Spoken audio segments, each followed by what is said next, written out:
Mais Maître Abdoulaye Wade n'aura pas perdu de temps. De l'aéroport, le chef de l'État a pris la route pour la banlieue.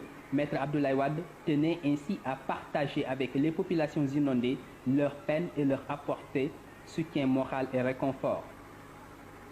Et les zones de Sicap Mbao, Diamaguène, Diacksao 1 et 2 ont reçu le président de la République. Ici, les populations sont partagées dans leurs sentiments. Tantôt, ce sont des brassards rouges qui sont agités.